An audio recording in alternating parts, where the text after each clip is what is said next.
Happy anniversary, Heart to Hearts. You know we love to hear stories about people who turn their lives around. Lonnell Grimes helps me today as we delve into an inspiring story. Feel free to like, share, and subscribe, but let's get to know our guest today.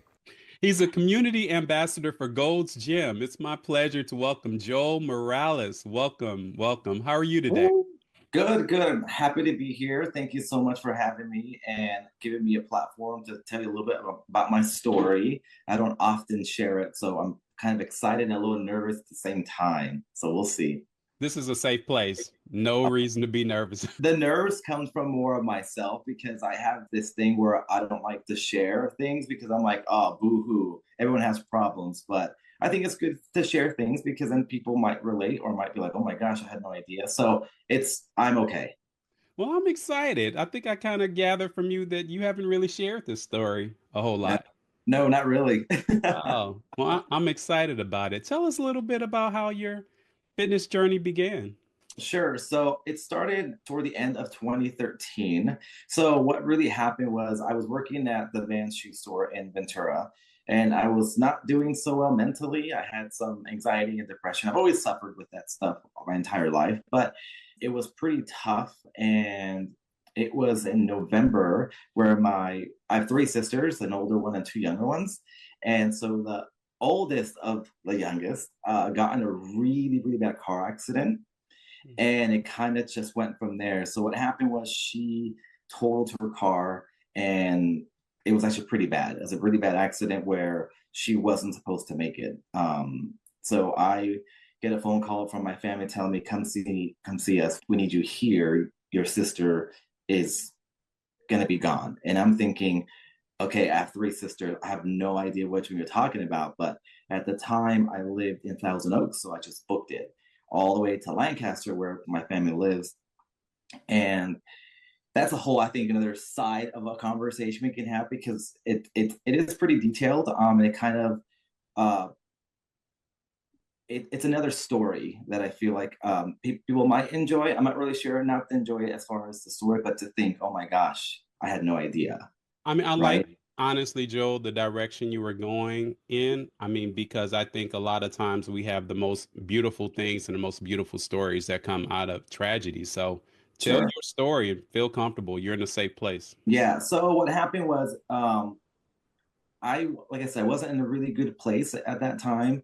And then my sister being, in a car accident and having to drive to see her. And I'm talking about like I arrived and my oldest sister was like, okay, so it's not you. So now I got two more. Like, which one are they? Obviously, it's the younger sisters. And my oldest sister, I couldn't even understand what she was saying. But pretty much saying like she's gone and she's freaking out. And just from the tidbits that I was hearing from her, she was just telling me like, what are we gonna do? Because my sister does have a son. She's like, what are we gonna do with Liam? And I'm like, okay, this is way too much. You need to hold on. I just got here. And then here comes a nurse that pulls myself, my sister, and says, where's the immediate family only? Bring them in. So it's myself, my sister, my parents. We run into the emergency room, and there she was in the bed. I could not recognize her. Her entire face was swollen. She was just out, and they're saying, we got some movement, so we're hoping that she's okay. Mind you, a couple of minutes before that, they were already told me that, call the family. She's not going to make it. Mm. Oh, Uh, wow. and, it is the craziest thing. I'll never forget it. I was on one side, my sister on one, and my parents, like we're surrounding her. We're thinking, like, what's going on? And out of nowhere, we all just kind of touched her, and she just started like the craziest thing is like rebooting, like start waking up right in front of us, and she's moving. Her femur was broken, okay, and Was she she's scarred up at all, or were well. When I first saw her, she was just laying there, no movement, no nothing, right? And of course, the machine, you see, she has a heartbeat, but I'm thinking, okay, so maybe there's a chance. But at the same time, they told us, no, she's gone. And like I said, we just touched her all four at the same time, and she just started like waking up. And it was probably the most overwhelming experience of my entire life to see someone who was not moving to all of a sudden moving and like chaotic. And the doctor's like, yeah, this is what we got. So we were hoping that maybe something we can help her stay here. And then they moved us to the side because obviously they want to take care of her. And I got really, really, really like sick. I was like, oh my gosh, I think I'm gonna faint. Oh my God. Wow. And I literally did fall to the floor. And it just kind of went from there. She did make it. She was in the hospital for 5 days. I want to make sure you did say she did make it. She did make it. Okay. Yes. She had a chunk of her skull broken, like brain exposed, and she had bandages. She broke her femur and she was in the hospital, like I said, for 5 days. And they told us she's going to take her a while. They thought she was going to be at the hospital like maybe a month or so. No, 5 days. And they said she can go.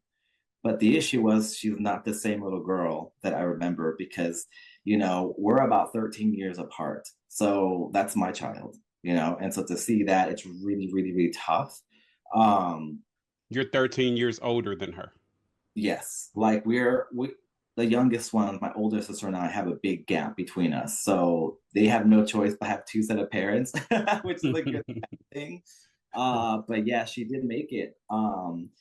And the reason I tell that part of the story because it really comes from where my fitness journey came from. I'm really excited to hear it, Joel. I mean, you talked about dealing with depression. You were working at a shoe store, and somehow tragedy is going to lead us into that. We are all ears. Yeah, so I was out of work for 1 week. I was with my family, and I'm just like, there's not much I can do. She's just gonna recover. So I went back to work after a week, and I was just like, okay, maybe it'll help me get my mind out of it and still visit back and forth. I wasn't getting along with my boss at the time. I just didn't believe she was a good person. I got back, and my assistant manager at the time said, oh, she reached out and she said that you don't sound the same and she was concerned about you.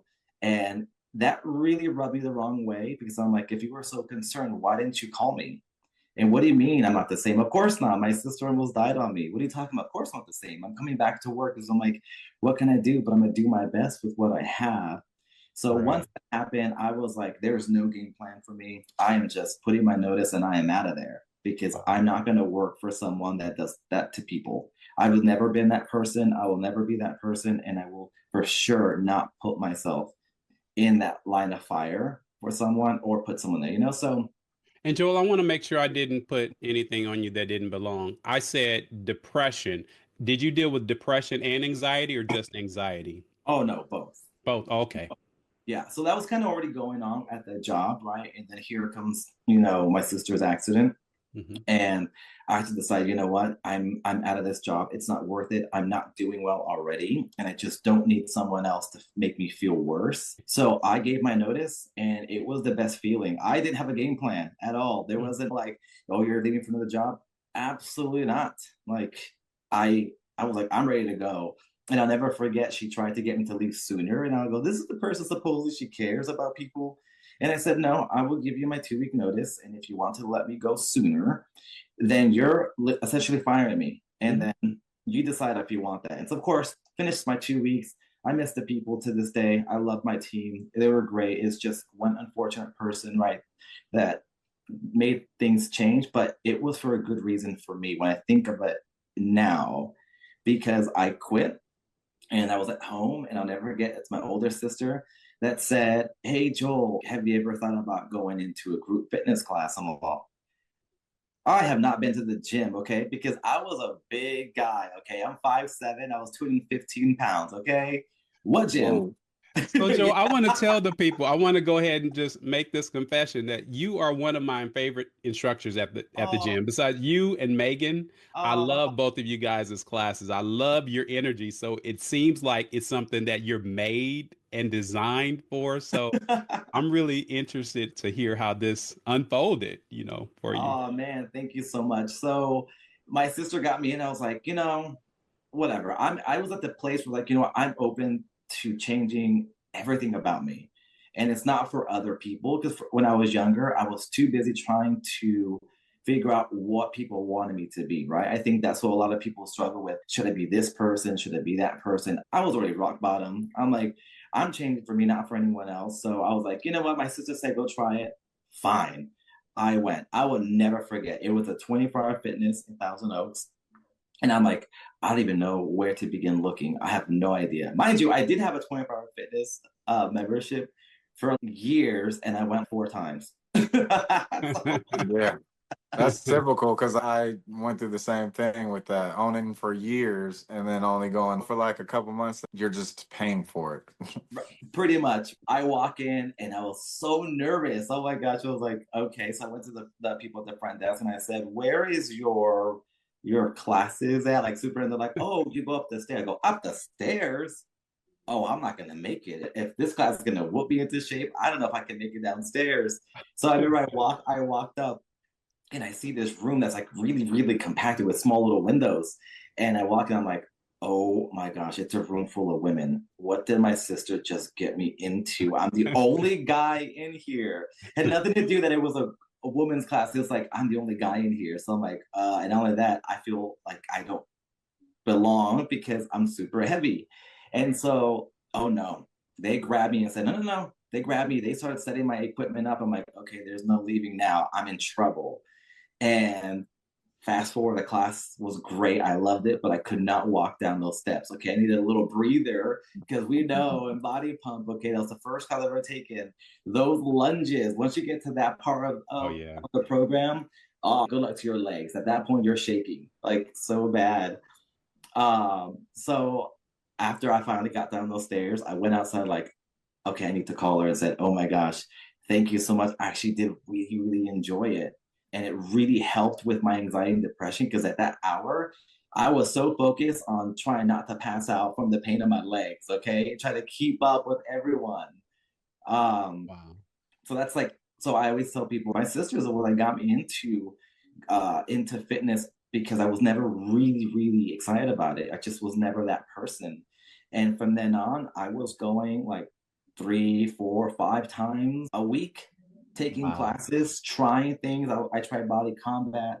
I tried turbo kick. I started making friends with the instructors and they were so nice. Oh my gosh. It kind of felt comfortable. So then I didn't live that far away from the gym. So I was even walking to the gym. And I'll never forget because I became that person. I wanted my spot. Okay, we know we like our spots. Yeah. I was that guy, but I would show up 30 minutes before and waited in line until the instructor got there to go in and get my spot. And what was really cool about all of that was the way they really took care of me because they're like, oh my gosh, you're working so hard, you're losing weight, we can tell, like we love having you. And they're the ones that kept trying to get me to try other programs. And like I said, 215 pounds, that weight started dropping quite a bit on its own just because I was never working out. It was super life-changing for me. So I tell my sister all the time, I go, if it wasn't for you, we fast forward, I wouldn't be where I'm at. So just know if you ever have a hard time, just know you made a difference for me. I'm your brother, but you did that. And so I think she has a hard time accepting that because it's really emotional. I'm like, Erica, just take it. Okay, take it. And is it your same sister who was in the accident who gave you that encouragement? Oh, it was one of your older sisters. Yeah, my oldest sister. Yeah. So I was going to the gym all the time. I loved it. Oh my gosh, going back and forth. And then I wasn't really sure what I was going to do for a job. I just knew I needed to work. You know, I got bills. I just can't go to the gym and not work. So I got a phone call from a headhunter looking to recruit me for a job. And I'm like, who is this person? Like, I don't know who gave you my information. They wouldn't tell me. They're like, we just heard that you're a really good manager. We're wondering if you'd be interested in working for this company. They wouldn't give me the company name, nothing. So I went through so many interviews. I literally said, I just don't know if I want to go back to retail. I think right now, I want to be honest, I have a chip on my shoulder because the last job I had, and I just don't want to waste your time. And they were so adamant and like, can we just talk? Okay, fine. I'll give you an hour of my time. I spoke to maybe 3 people before they finally told me which company it was, and it was Columbia Sportswear, the outdoor company from Oregon. And so then I'm like, who's this? Remember, 215 pounds. I'm not hiking. I'm not going outdoors. And so I was like, okay, fine, whatever. So finally, I went through all these interviews with Columbia Sportswear. And the final interview was with the district manager, the person who would have been my boss. And the moment we met, oh my gosh, I connected with her so easily. It was like we were friends for so long. It was just so strange. And I was honest with her, like, I'm not in the right state of mind. I'm still a little messed up because of my sister's accident. I explained it to her and she's like, oh boy. And she's like, but at least you're here and you're trying to push forward. I did have an interview with Starbucks also that same day. And I was kind of like, I have nothing to lose. I'm not going to lie to these people. I'm just going to be very direct and say, this is where I'm at. And so a week later, I get a phone call. And I'll never forget this because I went to the gym. I walked to the gym and I didn't realize I didn't bring my keys to open the door. So I'm like, oh my gosh. But I get a phone call from, her name was Amy at the time, the district manager, and she said, we want to offer you the position. We think you'd be great. I'm like, what are you talking about? I was telling you how messed up I was during the interviews. Like, what the heck?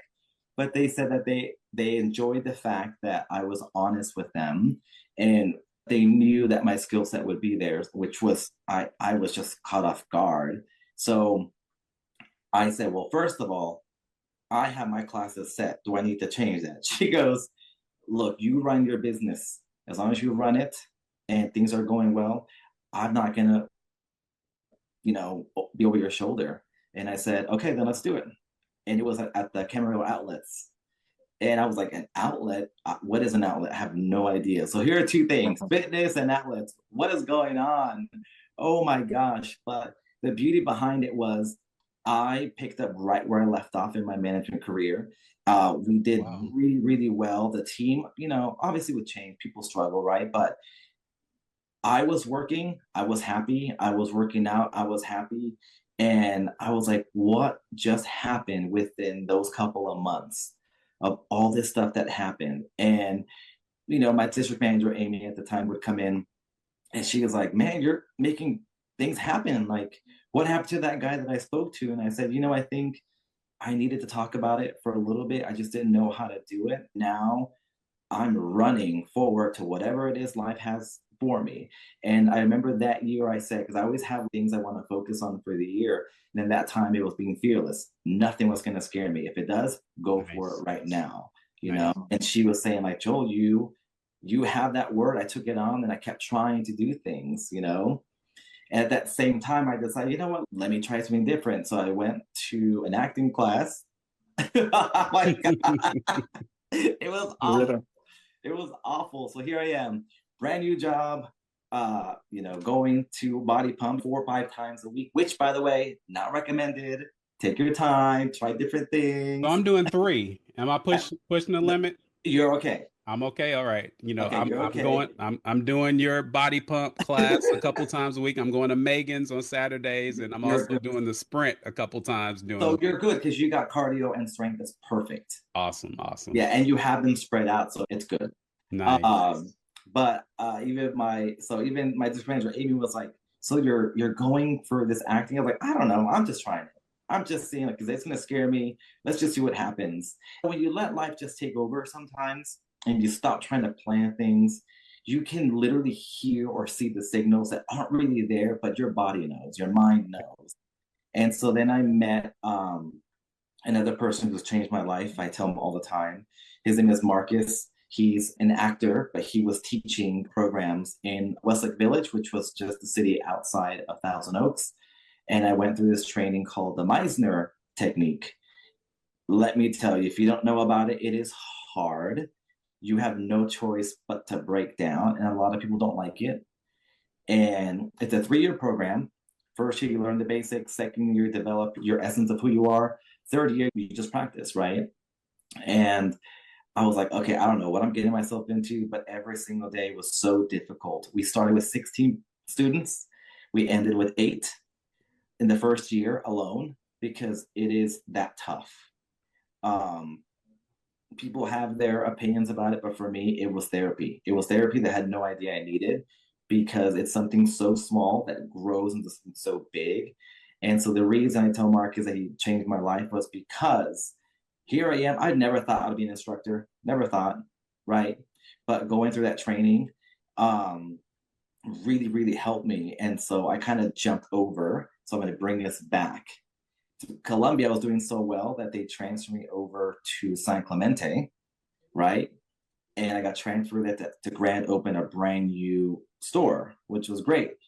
So that meant I had to leave my scheduled body pump. I was like, no, like my people, I love them, right? And moved over there, and I was like, ugh, I don't have my program set here. I don't know anybody. But once again, let life just kind of take over, you know. But for a while, and not even realizing, like, yeah, I went there, and I once again went through depression, and I was shocked because I'm like, but I'm happy. Like, I love my team. I love this opportunity. But what's going on? And to be honest, the lingering feeling of losing my sister has never left, even to this day. It's not never left. It's really hard to deal with because it's like, well, to hear that she was almost gone, but then she's here. And I'm not saying I want her gone. I'm just saying like the feeling of knowing and being able to see it, it's really, really hard. Um, and so then I I think without even knowing the stress with the in just in my mind, um, we were having a Halloween party with my family, and we were just having a good time. And I felt nothing. We were having a good time. The next day, I felt really, really weird. I was like, I can't concentrate. I can't focus. I was trying to do work, you know. And my mom and uncle were just chatting. My mom was like, "What's the matter?" I was like, I'm having a really hard time concentrating. I'm not really sure why. Next, you know, I wake up with people all in front of me, including a paramedic, and like staring at me, and I'm like, what is going on? And I have a neck brace on me, and there's just so what ended up happening was I ended up falling over and I had a seizure. Oh wow. Uh Had you had a history of seizures? no, Hmm. the very first one. And so that I when I tell people everything was black. There was nothing. When I woke up, I'm like, what just happened? I have no idea. I wasn't able to move, I wasn't able to speak. People talked to me and I would nod, you know, yes, no. First time, of course, I get taken to the hospital. They're asking me questions. And I'm like, I don't know what's going on. Like I said, I couldn't speak for about maybe 2 days. I was literally like, my mouth could not move. I was just like, so then I was off for the week from that seizure. They ended up doing sleep studies, everything on me. And they put me on medication just to make sure. And then I go to work the next week and I'm like, what's going on? Like, what the heck? I was doing fine. And this all of a sudden just got me out of nowhere. So once again, there goes my mind dropping down of like, what is this illness that I have? I've never experienced it in my life. And I'm being told that I have to be on this medication my entire life. Hmm. So, Seizure medication? yeah. So I was going to classes. I did develop a program of where to go with people, you know, and I stopped going because I was afraid, like, what happens if I start working out and I have a seizure, right? Hmm. So I didn't want to go. But then, you know, it's one of the things can happen at any time, right? But if you stop doing something, you can regret it. So back in the gym, I went and I was so nervous the first time. I didn't tell anybody what was going on. I was just like, I'm here. And like I said, fitness has been so good for me because the ability for me to be calm and not think of anything, it's the best thing for me to have because less stress on my body and sense of my mind. You know what, Joel? What I'm really hoping to do with this show is to encourage those people who don't have a regular fitness routine. This is more than just your powerful, inspirational story, which is awesome. But can you talk to the audience, the people who are watching, about how exercise can contribute to mental well-being? Oh, of course. So that was just like the backstory of everything, right? Because what ended up happening is I was going to the gym, right? And I was like, I want to feel better. This is making me feel great. At the time, they were launching Body Pump 100, right? And I was tell you, I was that person that was in the back of the room and I made it to the front. That was my spot. Okay. I'm showing up 30 minutes early. I don't care. I'll be in that door, holding the door, saying, don't you dare try to cut me. Okay. I'll cut you first. And so I was in the front, and that room, there was over 60 people taking Body Pump 100. And it was so cool to never forget because the two instructors that were teaching were handing out little towels and little bracelets. I thought, oh my gosh, I'm such a nerd because I'm like fanning over all this stuff. And that was the day I said, I want to be an instructor. I don't know why, I just want to do it. And so Were you in better shape at that point? Because I know you said you were around at the 215-pound mark. yes. Were So I did drop to 185, okay. right? So I was still big, but not as bad. Yeah. And um I approached one of the instructors that I enjoyed too because I had my favorites. I went up to her and I said, I want to become an instructor. Is that a possibility for you? Oh my gosh. She jumped for joy. She didn't even know how to respond. She was like, I can't believe you chose me to ask. I'm like, well, yeah, you're one of my favorite instructors. I just feel comfortable with you. She goes, here's the website. Here's what you do. And I remember I went home like, no, I can't do it. I can't do it. And I signed up. And I was like, oh my gosh. For those that don't know, to be an instructor for Les Mills, you sign up for the training. Then you wait for your training day. Typically, it's within a month, 4 months, depending on what day you pick. Then when your training comes, it's the weekend. It's a Saturday and Sunday, so 2 days, 8 hours each, okay? You go through this gruesome training where the next day you're like, I am so sore, everything hurts, okay? And then if they give you a pass, then you have 60 days to film yourself teaching an entire class. Filming yourself and submit it. If you pass, congratulations, you're an instructor now. If you don't, you got to do it again. And you're like, oh man. So is that done in baby steps? Because I was actually attended your body pump class this morning, as you know, and you had an instructor in training who taught the squats track, the legs track. Is it usually, do the instructors usually get incorporated piece by piece like that, or?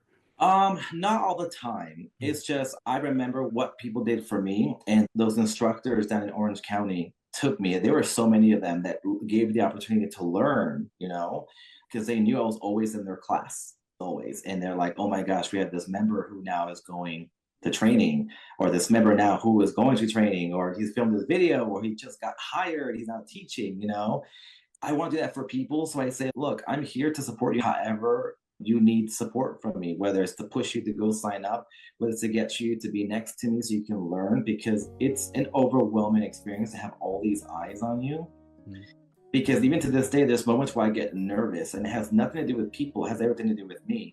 And so what people don't know is that on my way to go teach my classes, right, I have the music on in my car and I'm just listening to it, and then I'm kind of trying to take all like the negative things out of like, okay, if you mess up, and okay, so if you happen to like say the wrong thing, and like get over it, you'll be fine. We all have those things where we have to push out those negative thoughts, because we go into the class, it's like, okay, let's go, showtime, bam.